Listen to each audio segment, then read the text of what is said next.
যাই মনে তো হচ্ছে এবার লস খেয়ে যাবো। হ্যাঁ সেইটাই তো মনে হচ্ছে। ভাই ওই যে দেখেন আপনার বড়লোক কাস্টমার আসতেছে। কই? আরে তাই তো দেখতাছি। এই শোন, ওই বড় লোক কাস্টমার আসার পর ভালো করে পাম মারবি। ঠিক আছে ভাই। বস ওইদিকে কই যাচ্ছেন? এদিকে তো অনেক গরু আছে, এদিকে দেখেন। আরে না, ওইদিকে আমার একটা পরিচিত ব্যবসায়ী আছে, চলো ওইদিকে যাই।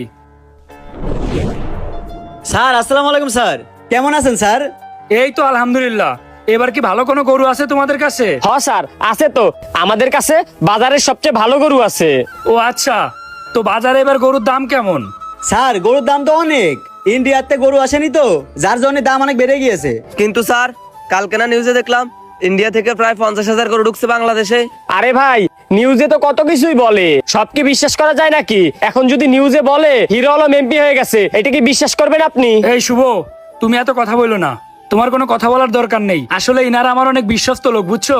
ইনারা আমার থেকে কখনোই দাম বেশি রাখে না। স্যার আপনি একদম ঠিক বলছেন, আপনি আমাদের নিজেদের লোক, আপনার কাছ থেকে বেশি নিলে কি হয়? হ্যাঁ ঠিক বলছো তোমরা। আমি তো জানি তোমরা আমার থেকে কখনোই বেশি দাম নিবা না। এই বাজারে প্রত্যেকটা ব্যবসায়ী যদি বেশি দাম রাখে, তারপরও তোমরা আমার থেকে কম দাম রাখবা, এতটুকু বিশ্বাস তোমাদের উপর আছে, বুঝছো তোমরা? এই কারণেই তো সবসময় তোমাদের থেকেই গরু নিয়ে থাকি। আচ্ছা এবার গরুগুলোর দাম কেমন? স্যার এই লাল গরুটা দেখতেছেন না, এর দাম মাত্র 5 লাখ টাকা, আর এই কালোটার দাম 5,50,000, আর ওই পাশেটার দাম মাত্র 6 লাখ টাকা। কি বলেন ভাই, এই গরুর দাম এত কেমনে হয়? এই মিয়া, আপনি কি গরু সম্বন্ধে কিছু বুঝেন? যাইয়ে দেখেন তো হাটে গরুর কেমন দাম। তারপরও ভাই এই গরুর দাম এত কেমনে হয়? এ ভাই আপনারা কি আমাদেরকে অবিশ্বাস করতেছেন? এই শুভ থামো, আমি এখানে আসি না, আমি তো কথা বলতেছি উনাদের সাথে, তোমরা এত কথা বলো কেন?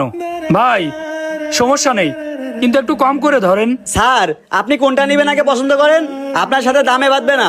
কোনটা নেওয়া যায়? আচ্ছা আমাদেরকে এই লাল গরুটা দাও। স্যার প্রতিবারের মতো কি আপনার বাসায় গরু পাঠাই দিব? হ্যাঁ গরু তো বাড়িতেই পাঠাই দিবা, কিন্তু দাম কত দেয়া লাগবে? স্যার প্রতিবার আপনি আমার কাছ থেকে গরু নেন, আপনি এই লাল গরুটা 4 লাখ টাকা দিয়েন। 4 লাখ এত দিতে পারবো না, 3 লাখ টাকা দিব, গরু বাড়িতে পাঠাই দিও। স্যার লস হয়ে যায়। আচ্ছা ঠিক আছে, আপনি টাকাটা দিয়ে যান, আমি গরু আপনার বাড়ি পাঠাই দিব। আচ্ছা ঠিক আছে, এই টাকা দিয়ে দাও তো। স্যার টাকা দিচ্ছি সমস্যা নাই, কিন্তু কাজটা কিন্তু ঠিক হইতেছে না। ভাই এই জায়গায় 3 লাখ টাকা আছে। স্যার আপনি কোনো টেনশন করেন না, আপনি বাড়িতে যান, আমি গরু আপনার বাড়ি পাঠাই দিব। আচ্ছা ঠিক আছে চলো। স্যার কাজটাকে ঠিক হইলো? এত ছোট একটা গরু 3 লাখ টাকা দিয়ে নিয়ে নিলেন। আরে শোনো, এবার বাইরে থেকে গরু আসেনি, এই জন্য গরুর দাম বেশি। তারপরও স্যার আপনি একটু খোঁজ নিয়ে দেখেন গরুর দাম আসলে কেমন। আরে না সমস্যা নেই, ওরা আমার বিশ্বস্ত লোক, আমার থেকে বেশি দাম রাখবে না। তারপরেও স্যার আপনি একটু দামটা শুনে দেখেন। আচ্ছা ঠিক আছে, তোমরা যেহেতু এত করে বলতেছো, এই তুমি ওই জায়গায় যে গরুর দামটা শুনো তো। ঠিক আছে স্যার।